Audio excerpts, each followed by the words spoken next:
50ാം വാർഷികം ആഘോഷിക്കുന്ന പെരിന്തൽമണ്ണ പ്രസന്റേഷൻ സ്കൂളിന്റെ ഒരു വർഷം നീണ്ടുനിൽക്കുന്ന ഗോൾഡൻ ജൂബിലി ആഘോഷത്തിന്റെ ഭാഗമായി സംഘടിപ്പിച്ച മെഗാ പൂർവ്വ വിദ്യാർത്ഥി സംഗമം 27 ശനിയാഴ്ച നടക്കും. രാവിലെ 9 മണി മുതൽ വൈകിട്ട് 10 മണി വരെ നടക്കുന്ന വിപുലമായ പരിപാടികൾ സംബന്ധിച്ച് സംഘാടകർ വാർത്താസമ്മേളനത്തിൽ അറിയിച്ചു. പെരിന്തൽമണ്ണ പ്രസന്റേഷൻ സ്കൂളിന്റെ ഗോൾഡൻ ജൂബിലി ആഘോഷ പരിപാടികൾ നടന്നുവരികയാണ്. ഒരു വർഷം നീണ്ടുനിൽക്കുന്ന ആഘോഷ പരിപാടികളുടെ ഭാഗമായി ഗോൾഡൻ ലെഗസി എന്ന പേരിൽ സെപ്റ്റംബർ 27 ശനിയാഴ്ച മെഗാ പൂർവ്വ വിദ്യാർത്ഥി സംഗമം നടക്കും.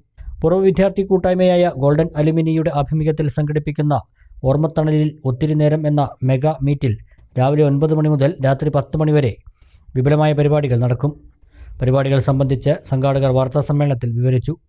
രാവിലെ രജിസ്ട്രേഷന് ശേഷം പൂർവ്വ വിദ്യാർത്ഥികളുടെ സ്കൂൾ അസംബ്ലിയുടെ പരിപാടികൾക്ക് തുടക്കമാകും.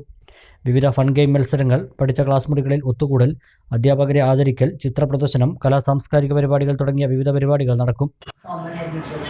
എല്ലാ അധ്യാപകരെയും നമ്മൾ ക്ഷണിക്കുന്നുണ്ട്. ചെറിയ കാലയളവിൽ പഠിപ്പിച്ചിരുന്നവരെ പോലും നമ്മൾ കണ്ടെത്തി എല്ലാവരെയും ഏകദേശം 150ഓളം ടീച്ചേഴ്സ് സിസ്റ്റേഴ്സും അടക്കം അവിടെ എത്തിച്ചേരാമെന്ന് സമ്മതിച്ചിട്ടുണ്ട്. അതിൻ്റെ പരിപാടിയുടെ തന്നെ ഒരു ഇമ്പോർട്ടൻറ്റ് ഹൈലൈറ്റ് ഗുരുവന്ദനമാണ്. നമ്മൾ എല്ലാവരെയും ആദരിക്കാനായിട്ടും എല്ലാവർക്കും വേണ്ട രീതിയിൽ അവരെ ഓണർ ചെയ്യാനുള്ള എല്ലാവിധ സജ്ജീകരണങ്ങളും ചെയ്തിട്ടുണ്ട്. ഈ 50 കൊല്ലത്തിലെ ഏകദേശം 50 ബാച്ചസിൻ്റെ കുട്ടികളെ നമ്മൾ കണ്ടെത്താനുള്ള ഒരു ടാസ്ക് തന്നെ ആയിരുന്നു. എന്നിരുന്നാലും അതിൽ കുറേയൊക്കെ വിജയിച്ചു എന്ന് തോന്നുന്നു. ഇനി എല്ലാവരും വന്നെത്തി അത് വിജയമാക്കി തരും എന്നാണ് ഞങ്ങൾ വിശ്വസിക്കുന്നതും ആഗ്രഹിക്കുന്നത്. വൈകിട്ട് 3 മണിക്കാണ് ഉദ്ഘാടന ചടങ്ങ്. 50 ആണ്ടിൻ്റെ നിറവിൽ നിൽക്കുന്ന പ്രസന്റേഷൻ സ്കൂളിൽ ഇതിനകം ആയിരക്കണക്കിന് വിദ്യാർത്ഥികളാണ് പഠിച്ചിറങ്ങിയത്. മുഴുവൻ പൂർവ്വ വിദ്യാർത്ഥികളെയും ഈ മെഗാ ഇവൻറ്റിലേക്ക് ക്ഷണിച്ചിട്ടുണ്ട്. ഗോൾഡൻ ജൂബിലി ആഘോഷ വർഷത്തിൽ വിവിധ ജീവകാരുണ്യ സാമൂഹ്യ സേവന പ്രവർത്തനങ്ങൾ പ്രസന്റേഷൻ സ്കൂൾ ഏറ്റെടുത്ത് നടത്തുന്നുണ്ട്. ഈ പ്രവർത്തനങ്ങളിൽ പ്രധാനപ്പെട്ടതാണ് വയനാട് ഉരുൾപൊട്ടൽ ദുരന്തത്തിൽ രക്ഷിതാക്കൾ മരണപ്പെട്ട കുട്ടികളെ സഹായിക്കുന്ന പദ്ധതി. പൂർവ്വ വിദ്യാർത്ഥികൾ അന്ന് 9 മണി തൊട്ട് 10 മണി വരെ വിവിധ തരത്തിലുള്ള കലാപരിപാടികൾ അവതരിപ്പിക്കുകയും അതുപോലെ തന്നെ അവിടെ പഠിച്ചുപോയ അധ്യാപകരും അനധ്യാപകരും എല്ലാവരും കൂടെ ഒത്തൊരുമിച്ചുള്ള ഒരു സംഗമമാണിത്.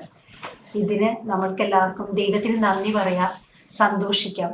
അതുമാത്രമല്ല, ചൂരൽമലയിൽ മാതാപിതാക്കളില്ലാതെയും അതുപോലെ തന്നെ അച്ഛനെയും അമ്മയെയും എല്ലാവരും നഷ്ടപ്പെട്ട 50 മക്കളെ നമ്മൾ ഈ അലൂമിനിയം പ്രസൻറ്റേഷൻ ഹയർ സെക്കൻഡറിയിൽ ഇപ്പം ഇന്ന് പഠിക്കുന്നവരെല്ലാവരും കൂടെ ചേർത്ത് പിടിക്കുന്ന ഒരു നിമിഷവും കൂടിയാണ്.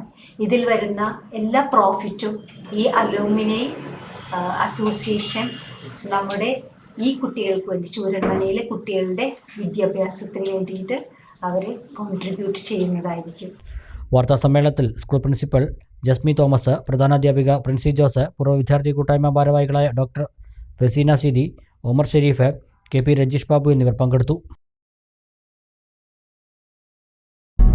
വിരലിൻ്റെ കാര്യത്തിലാണേലും യാത്രയുടെ കാര്യത്തിലാണേലും രണ്ടും മുറിഞ്ഞു പോകാതെ തുന്നിച്ചേർത്തത് കിംസ് അൽ ഷിഫയിലെ ഹാൻഡ് ആൻഡ് റിസ്റ്റ് സെൻ്ററാണ്. Hand and wrist centre, KIMS Al Shifa hospital, Perinthalmanna.